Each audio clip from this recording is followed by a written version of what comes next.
Just Cause 3 is all about creating chaos. It is so focused on this that there is literally an in-game counter to show exactly how much pain and destruction the inhuman killing machine known as Rico Rodriguez has wrought upon humanity. And wouldn't you know, weapons are pretty useful for, well, destroying stuff. But there's this loading screen tip that haunted me throughout my entire first playthrough. I don't need bullets, eh? Are you sure about that? So I decided to put this game and my lackluster skills in it to the test. Can you beat Just Cause 3 without using weapons? Okay, to even attempt this, we'll need to define exactly what a weapon is, and guns are the obvious candidates. I'm not allowed to use any items accessed with left, right, or up on the D-pad, the gun slots. No RPGs, rifles, pistols, etc.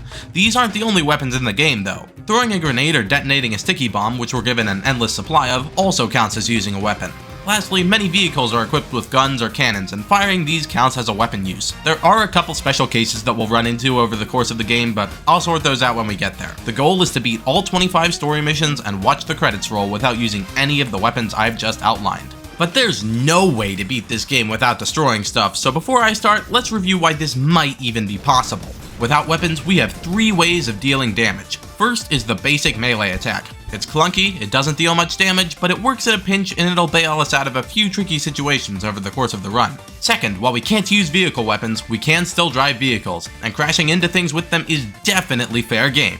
Because I said so. Last but not least, the grappling hook, which not only gives us insane mobility, but can pull 2 objects together with enough force to lift a car. You might as well call it Jesus Christ, because it will be our Lord and Savior throughout this run. I'm sure Jesus would approve of all the ways we'll be using it. Now, the reason I like this game is that its many explosions make my lizard brain very happy. But you know what else makes my lizard brain happy? Numbers going up. So if you want to see more videos from me and also please my inner reptile, make sure to subscribe. Also, let me know what you think about the video by liking or disliking and leaving a comment. With all that out of the way, let's start with Mission 1, Welcome Home, and you've gotta be kidding me! When I dreamt up this challenge, I was thinking about the flexibility the game gives Rico when accomplishing most missions. It doesn't care whether you blow up a military base by punching turbines or hurling screaming goats at the satellite dishes, it just wants you to blow up the military base. But in this opening mission, we can take exactly 2 actions. Move around on top of the plane, or fire this RPG. Something tells me the developers want us to use it.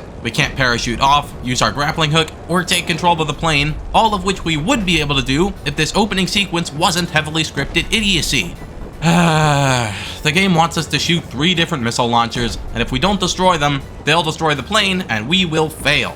But maybe there's some epic glitch or trick we can do to skip this section. Let's see what the former speedrun world record holder PMC Trilogy has to say about this. Is it possible to fall off the plane? Because this is... No. Okay, I was gonna say, Yeah. You're like standing at the edge and I'm like, No, you can like walk around, you can go like to the edge of the wings and stuff, but you cannot get off. I've tried blowing up the plane too. Well, given that he's a speedrunner and probably spent more time trying to skip that than I did making this whole video, I guess this is already a minimalist challenge. The good news is, we don't have to shoot all the launchers. If we're hit by 3, we die, but everything is just peachy if we only get hit by 2 missiles. We lost an engine! We lost an engine! I've flown on airplanes before, so I can confirm that's how they work. So there's 1 weapon use right off the bat, but the rest of the mission isn't much trouble. We meet up with our old pal Mario, who punches us in the nuts.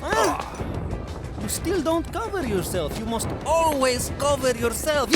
And then we have to fight a few waves of enemies. Unfortunately, we don't have our retractable tethers yet, but we can make do with melee weapons and running people over in their own cars for now. The game wants us to use this turret, but thankfully doesn't force us to. And that's mission numero 1, complete with only a single weapon use. Mission 2, Time for an Upgrade, is intended to tutorialize some of Just Cause 3's new mechanics, which Dima introduces to us. Your grappler has been updated. There is less chance for violent limb detachment. Great! We blow some stuff up with the grapple tether, wingsuit onto this bridge, and... Oh no! The game won't let us progress until we place sticky bombs on the bridge, and then wants us to use them to blow it up as a military convoy passes over. We may be forced to plant bombs, but according to my rules, it only counts as using a weapon if we detonate them. I won't allow it. There has to be another way. Maybe we could get something else to blow up the bridge. The Just Cause world is carelessly littered with explosive barrels. If I could get some to the bridge, then blow them up as the convoy passed over, I thought the bridge might collapse. I was worried that it would be hard-coded to only fall from the sticky bomb detonation, but, well, there was only one way to find out. Initially, I couldn't find any barrels near the bridge, so I tried to bring some from the outpost I'd just destroyed. But it's on top of a cliff, and as you may imagine, safely bringing explosive barrels down a cliff is no easy task. In fact, it's basically impossible. Good luck if you want to attempt it, but I tried for a while. The good news is there's a teeny tiny outpost under the bridge with exactly 2 explosive barrels, and there is a way to get them to the bridge. First, kill the single enemy that spawns here, then find a suitable vehicle to carry the barrels in. Very carefully load the barrels into the truck with the tether, then drive under the bridge. Get out and tether the barrels to the underside of the bridge, and finally plant the bombs as intended so the mission will progress. Moment of truth, I reeled in the barrels as the convoy passed over the bridge and yes, that's what I'm talking about. The mission ends by having us hack some missile launchers, but if you look carefully, you notice that Rico is only hacking a weapon, not actually using it. So we're in the clear here as far as I'm concerned. Mission 3, Mario's Rebel Drops, introduces a mechanic that allows access to weapons and vehicles at any time. Weapons are no use to us, and it's generally easier to steal a vehicle than to have it delivered, so I just ignored it for this run, except for one important instance that I'll get to later. In order to unlock it, though, we first need to liberate the town of Mania, and I also destroyed the nearby power plant, which is needed to unlock Mission 4. These Electra can be completely dismantled with the tether grapple, except for the turbines, which I had a limited amount of time to destroy. Luckily, Rico's fists are made of literal steel, and it's possible to punch the turbines to death. There's a sentence I never thought I'd say. A lot of Just Cause 3's progression is based on liberating towns and destroying bases, all of which are completely possible to do without weapons. Because of this, I'll mostly ignore them during this video. Regardless, this mission doesn't require any combat, so it can be completed with casual strats. Unlike Mission 4, A Terrible Reaction, which is very combat heavy and requires us to assist the rebels in battle. Missions like these are where the challenge really shines. It's completely possible, but requires me to be creative with my limited resources. First, we need to destroy some tanks. It's not good enough to just hijack them so the enemies can't use them anymore, we need to actually destroy them, which is easier said than done without weapons. None of our main 3 damage methods really work here. Thankfully, there's a great source of free damage: enemies. Just hijack a tank and wait. Other tanks will attack, enemies will shoot, and throw grenades. Once your ride catches fire, hop into the next one and repeat. The last one took a little longer without other tanks left to attack it, but a rocket launcher enemy really helps speed things up. After that, we need to defend Mario in the local police station, but that's nothing some melee attacks, tether grapples, and handy-dandy explosive barrels can't manage. After opening the gate and getting run over by a rebel truck, it's time to get out of there. Here's a quick driving tip for you kids. Don't speed, it's against the law, and a maniac with a grappling hook might just throw you over a house. The game wanted me to blow up this bridge, but I wasn't fast enough when I passed it. Luckily, it's not required. I did get hung up temporarily when a bunch of tanks slammed and surrounded the truck, but I managed to pull them off and reach the rebel base. Mission 5, Friends Like These, is literally just a fast travel tutorial, so let's skip to Mission 6, Conflicting Interests, where Dima tasks us with finding a Bavarium scanner hidden in a military base. After tearing open a few shipping containers, we find it and take it to another military base. Then we put it on a vent, where it blows up, and we take it to Sheldon to end the mission. Easy enough, and there's no required combat, but if you need to defend yourself, the tether grapple is more than sufficient. Mission 7, Turncoat, has us rescue a defecting scientist named Zeno, who has no ulterior motives and will definitely not betray us later. I ran over the first group of enemies in the armored car, and Mario provides support from the mounted turret, which doesn't count because I'm not the one using it.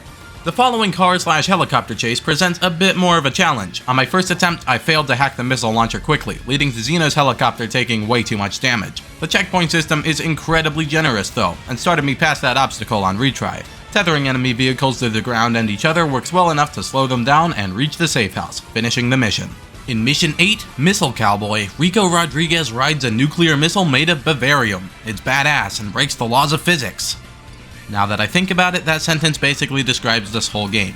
But that's the easy part for us because it all happens in a cutscene. After destroying a transmitter, my job is to win some battles for the rebels, starting with destroying 3 APCs. It took a while and a lot of enemy gunfire, but a few explosive barrels can finish off the last one and let me move on. Then I destroyed some tanks by letting enemies destroy some tanks, and by driving into explosives.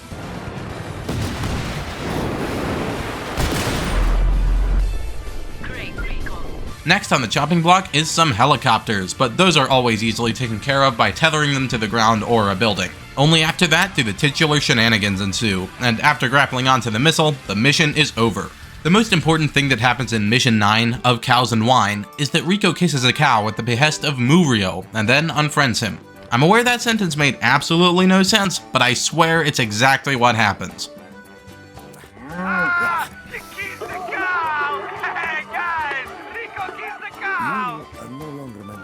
Afterwards, a thrilling sequence ensues in which I drive a truck with some casks of wine in the back. casks made of rubber, it would seem, but this is the same physics system that lets me hurl cars and pull helicopters into giant fuel tanks, so I don't think I'm allowed to complain too much. By default, this mission doesn't require any weapons, so that's another one down. Mission X, Suit Up, is actually DLC and not required to beat the main game, but I decided to do it anyway because the reward for completing it is the Bavarium Overpowered Wingsuit. While the mounted machine gun and missile launcher are obviously off limits for this run, we still gain access to the boost and extra maneuverability, which was enough incentive for me. After following an Eden drone back to some extraction machines, I tore them apart with my grapple tethers and moved on. Along the way, the game tries to tutorialize the built-in weapons, but I just ignored the prompts and they disappeared before long. I destroyed some more mining equipment, and Eden decided it was finally time to actually try to kill me. That ended with Rico punching a mech to death, so about how you'd expect? Your actions are of no impact to our organization. Ha! Cope harder, Eden. Giant metal machines got nothing on my diamond fists and magical tether. The mission ends by revealing a giant airship above Medici, but I ignored this questline for the rest of the challenge. Mission 11, Connect the Dots, has Rico rescuing Mario and Dima from a handful of Medician military ships. The first thing I tried was ramming the boat with my helicopter, as any sane person would, but it caught fire and blew up, so I was forced to board the ship and find another way. Pulling enemy helicopters, or as I like to call them, large grenades, into the boat didn't seem to do any damage, so I hijacked the vessel and followed the others to their assault on Mario's gunboat. I took out some soldiers, and eventually the mission objective just updated, and honestly, I don't really know why. Maybe the rebels destroyed the enemy ships? Whatever, as long as I wasn't behind the gun. Now it was time to track down some informants, but they are, very dead. So was the second batch. On my way to the third, we must literally jump the boat over a minefield, because this is a Just Cause game. If I haven't sold you on it by now, you should really go play it. Rico Rodriguez is basically Spider-Man on cocaine with Wolverine's regeneration. It is the best superhero game. Well, maybe hero is a bit of a strong word in a game where you can steal cars and run over pedestrians. It is the best super person game. The mission ends with a bit more combat, but the soldiers are basically ragdolls before I pin them together with my grappling hook, so it's no big deal.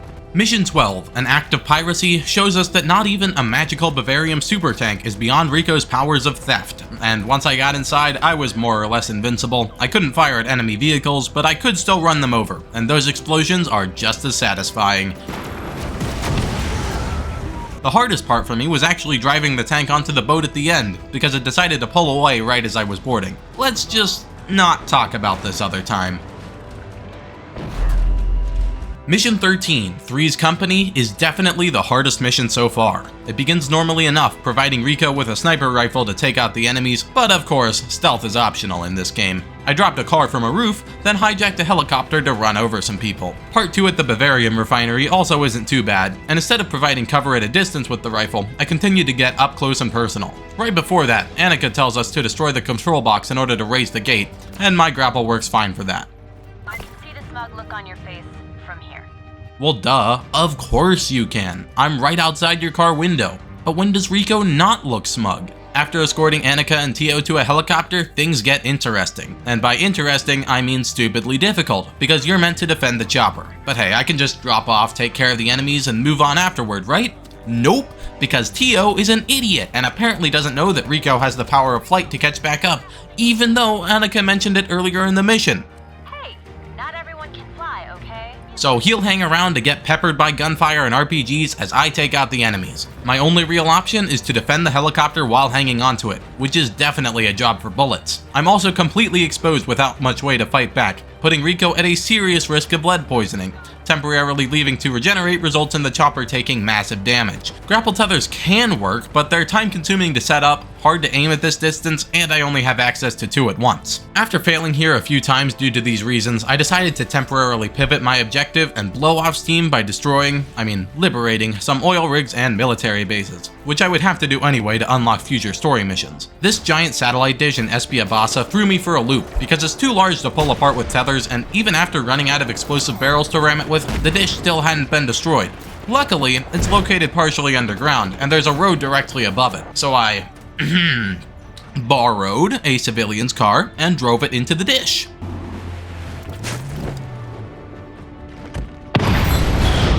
Oh yeah. More importantly though, I played the stockpile scramble minigame to get 4 tethers instead of 2, which I hoped would improve my odds of beating the mission. It gave me an edge, and while plenty more attempts still died with my death, I eventually defeated the enemies and successfully defended the helicopter. Mission 14, a long and dangerous road. Rico, Tio, and Annika need to track down some Bavarium tanks in order to test out Dima's new EMP on them. This is primarily an escort mission where I need to protect my partners and the device, and there are a few literal roadblocks with combat, but nothing particularly noteworthy. That is until the end of the mission, when I finally reached the tanks and was told to activate the EMP, which I had not accounted for in my rules. I am turning on a device that is meant to destroy tanks, but there's no other way to complete the mission and move on in the story. I tried knocking this truck around to see if that would set it off somehow, but it seemed to be indestructible. While looking around for another solution, I saw that this goat had his life priorities straight, so I decided to dance with him for a little while. Eventually though, I gave up and pressed the button to activate the EMP, which blows up all the cars while Annika and Tio are still inside them. Cars are going to blow! Everyone out! Real smart move, everyone. Because it happens in a cutscene, is hard-coded to prevent story progression, and isn't a traditional weapon on Rico's person, I'm not going to add this to the counter, but I'll have to avoid any future EMP uses. Mission 15, Electromagnetic Pulse, requires Corda Dracon to be liberated first, but after that I followed some pipes and took out a few boats. After beating up the enemies inside this base, I had to destroy some command nodes. Giant hunks of electrified steel are no match for Rico's Fists of Fury though, and I quickly finished the mission. Mission 16, Abandoned Ship. Rico needs to defend the EMP and Mario from tons of DiRivello's forces. The gimmick here is that once the EMP charges up, it can be used to disable all enemy vehicles in the vicinity, and the entire sequence is designed around that option. Rico, enemy vehicles are now in range of EMP. We're being overrun, Rico. Use the EMP. But I can't use it. To make matters worse, Mario has the self-preservation instincts of, well, a really stupid person, and is almost impossible to defend. It's time to do this. No. I feel like $1 million American dollars. Let's get them. The only thing that makes this close to possible is the generous checkpoint system, which divides the mission into 4 separate waves. The first consists of just armored cars, foot soldiers, and boats, which aren't too hard to deal with in the grand scheme. Using the mounted gun as the game suggests would make things a lot easier though. The second wave ratchets up the difficulty with helicopters coming in, which take a while to defeat given that my only options are to hijack or ram them. The real problem is that trucks will spawn partway through this wave, and dealing with the trucks and helicopters simultaneously is almost impossible because they're so far apart. The paratroopers that attack next aren't too complicated though, because they drop so far from the things I need to defend. Wave 3 has helicopters, tanks, and gunboats simultaneously.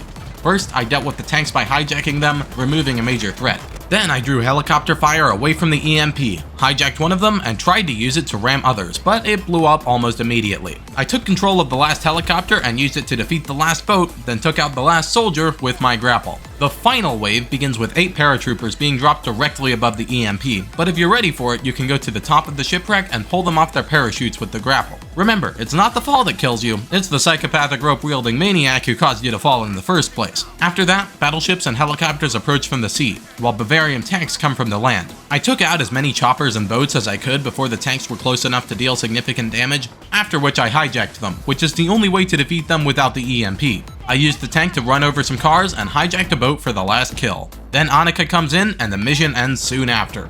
Finally! This took way too long. That's twice now I've saved your ass, Rodriguez. Lady, do you know how many cars, tanks, boats, helicopters, and soldiers I just took out without a single bullet? I don't either, but it was a lot. Your contributions were minimal compared to mine. Minimal, I say. Mission 17, Tangled Up in Blue, has the rebels take the offensive. And by that, I mean Rico takes the offensive, which I guess is kinda what he always does. This is so exciting! We're finally on the offensive! First, I defended a plane with wounded soldiers while it took off, then drove a supply ship to safety very slowly, and then it accidentally crashed. We were counting on those supplies, Rico. Well, what was I supposed to do? Be careful? To destroy the convoy after that, I hijacked a Bavarium tank and ran over the rest of the vehicles or knocked them off-road. The game still wanted me to destroy the tank afterward though, so I drove it into the ocean, because as I learned earlier, they stop working when you do that. The end of the mission is destabilizing a power plant to blow up a military base, which means more turbine punching. Yes, my favorite thing! Then I press a few buttons, destroy a few generators, and bada bing bada boom.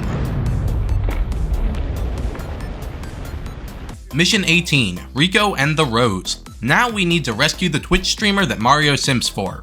It's Rosa Manuela, right? It's Rosa Manuela! But she's actually not a Twitch streamer. She's a politician. Wait, a good politician? That's possible? Sorry, but as an American, this is a pretty foreign concept. I thought politicians were legally required to suck. Then again, this one is fictional, so I'm not sure if that should really change my opinion about anything. Anyway, if we don't help her, Fioravella was going to blow her out of the sky, and our favorite e-girl doesn't deserve that kind of treatment. After hopping into the provided jet, because the mission won't start with any other plane, I flew up to the rendezvous point, where a cutscene plays and enemy jets start passing me to attack Rosa. Somehow they're way faster than me, but that's no problem. I can just hijack them, right?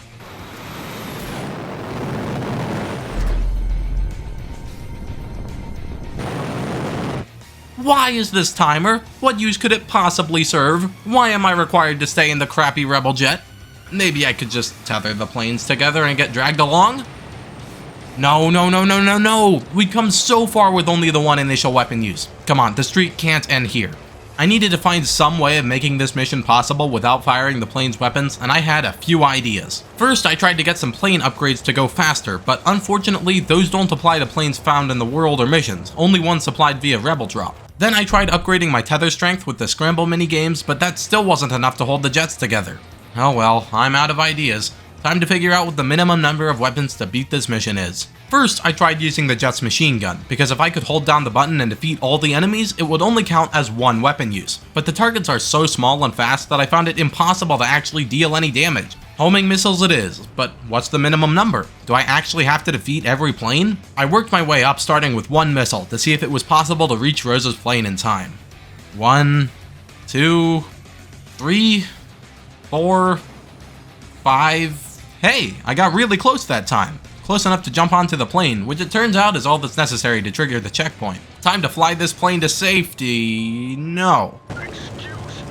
No! Bad Rico! That pilot was a friendly. You could have just shoved him over instead of tossing him out of the plane. What a betrayal. So yeah, the minimum weapon uses I managed to get for this mission was 5, and the game won't let me reattempt missions after they're complete, so that's where the number has to stay. Now we're up to 6 total weapon uses. Mission 19, Derailed Extraction, tasks us with blowing up an enemy train, and in order to reach it, we'll first have to ride and defend another train. But a few helicopters aren't going to slow us down. I did hit a snag when the game wanted me to shoot a car to disconnect it and protect me from another approaching train. Luckily, this isn't even required. The train crashes into us from behind, but it didn't completely derail mine, so I just tanked the hit and caught back up with it after. Once we find the train we're meant to blow up, things get a lot more complicated. Our grapple tethers are worthless because they break instantly, and there's no way to melee attack it. That's 2 of my 3 damage methods gone, and there were no enemy vehicles nearby that I could steal and try to crash into the train. I even tried pulling a tree into the train's path, but apparently the trees in this game are spooky ghosts.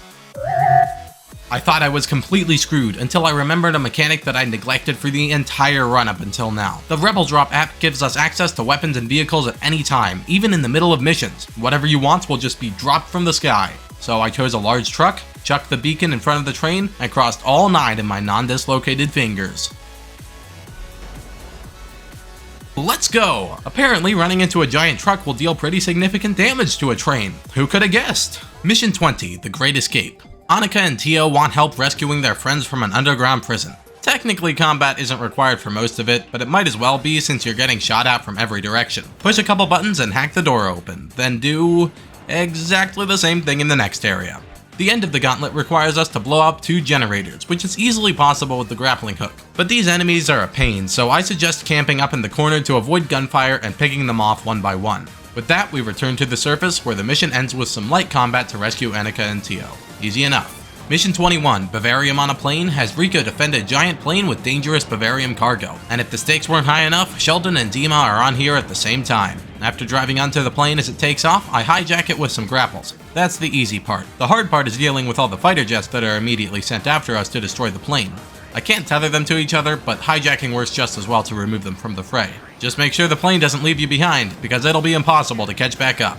Mission 22, Bavarium Blackout, involves more pipe following, and when Rico reaches the inside of the bunker, he isn't immediately attacked? These guards must have collective amnesia, because there's no other explanation for not shooting on sight the guy who has already destroyed half your military bases by himself.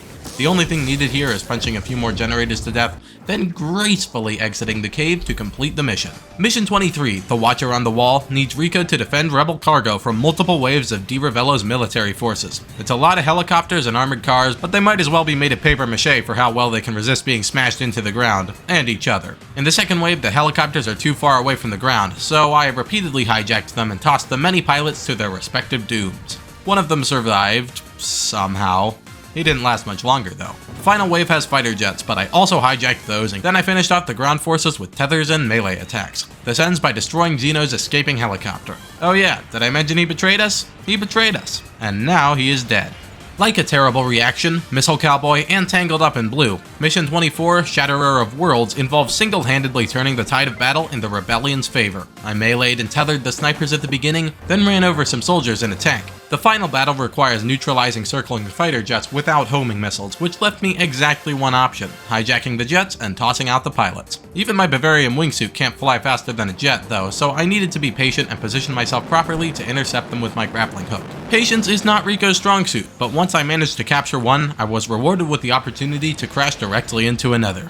I love this game. I hijacked the last jet, Dima blows up Shima's CENTCOM, and it's time for the last mission, Son of Medici. The final boss. We'd better prepare ourselves for an incredibly difficult, perhaps even impossible fight. But with the tether fully upgraded and my nerves steeled, I'm as ready as I'll ever. It's literally one of the easiest missions in the game. Okay, it's not possible to hijack Derailed's helicopter, but all you need to do is wait for its shields to drop, then tether it to the ground and pull. That's it. Discounting the obnoxiously long flight that's required to reach the volcano, this is one of the shortest missions in the game. And here we are, in the final cutscene. Obviously, it doesn't count if Rico fires the gun during the cutscene, because only gameplay weapon use matters for this challenge, so... Oh. Don't you dare tell me that the final moment of the final mission bumps our total from 6 to 7. Thankfully, Rico explains to Derailed the challenge run that he is doing, and being the extremely caring and thoughtful evil dictator that he is, the General is more than happy to assist us in our quest. If I reign again, flames Rico Rodriguez, then it will end in flames. That's it! Credits roll, giving us a grand total of 6 weapon uses across 2 missions in the game. Before starting this challenge, I figured that if Just Cause 3 wasn't possible to beat weaponless, the number of required uses would be at least in the double digits, so I'm pretty happy with 6. Thank you all for watching, and sorry for that anticlimactic ending. Some things just can't be helped when the main character is an unkillable god. If you have any more challenge ideas, or would like to see me attempt this in a different Just Cause game, let me know down in the comments. See you next time, and have a fantastic day.